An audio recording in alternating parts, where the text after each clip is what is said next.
So we're going to be talking today about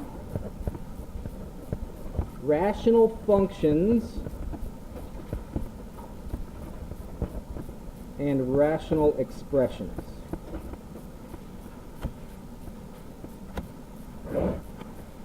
Let's just start off with a few definitions.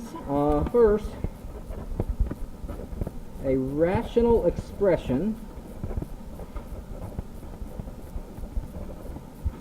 I'll underline my definition, is of the form, well, what's the root word for rational? What's the root word? Ration or ratio, maybe? What is a ratio? What's another way to think about a ratio? Ratio is just a fraction.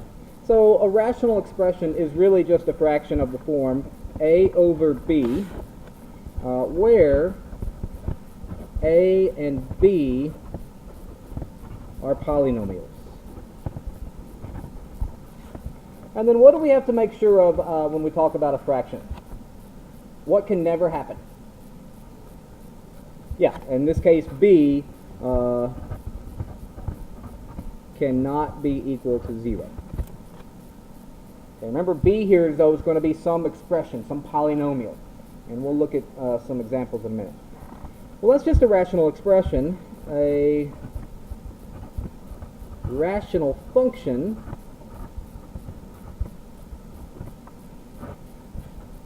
is just a function. Remember, a function has the name, the input, and a rule. So a function whose rule is a rational expression. So an example would be something like f of x is equal to 4x plus 9 over x squared minus x minus 12. Okay, so we have a function f. Notice on the right-hand side, this is my function rule. This is a rational expression. So I've got a polynomial on the numerator and a polynomial on the denominator. So one of the things that we'll have to do is find the domain of this function. Okay, so to find the domain of a rational function, anybody know what we do? Remember, the domain is the set of all the inputs where the function is defined. So when is this function going to be undefined? When, I think I heard someone say it. Well, not when x is 0, but when the denominator is 0. So to find the domain of a rational function, we set the denominator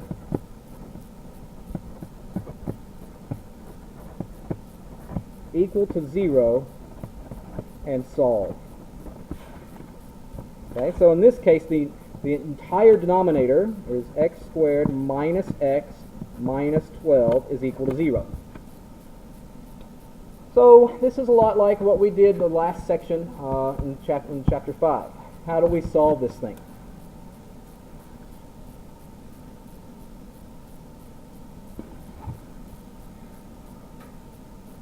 I think it was section 5.9. Yeah, we're going to factor it, right? We can factor, not necessarily by grouping, but what does this factor to? X minus 4 times x plus 3, and that's equal to 0. Okay, does everyone follow the factoring here? Now, how do we solve equations once we had it factored? What property do I use? If this times this is 0, what does that mean? Then either x minus 4 is 0 or x plus 3 is 0. Remember? You can set each one of the factors equal to 0 and solve this. This is x equals 4 or x equals a negative 3. Everybody follow so far? Now what does it mean though? What have I actually done? So when x is 4 and I plug it back into this function, what's going to happen? You'll get 0 on the bottom, right? Or if I plug in a -3, you'll get a 0 on the bottom. So are these numbers in my domain or not? Right, so you would say that the domain is all numbers except these two that you solve for, except 4 and -3. So that's how you find the domain of a rational function. You set the denominator equal to 0 and solve. Let's look at another example. What's the domain of f of x equals to x squared plus 1 over x squared minus 49?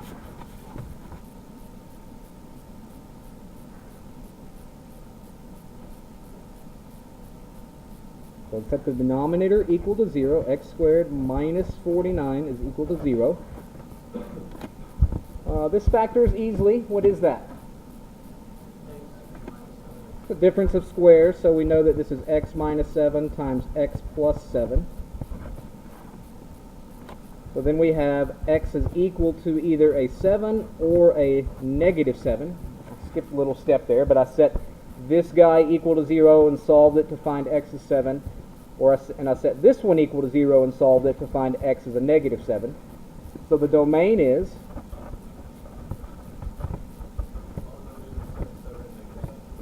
that's right. Numbers except 7 and -7.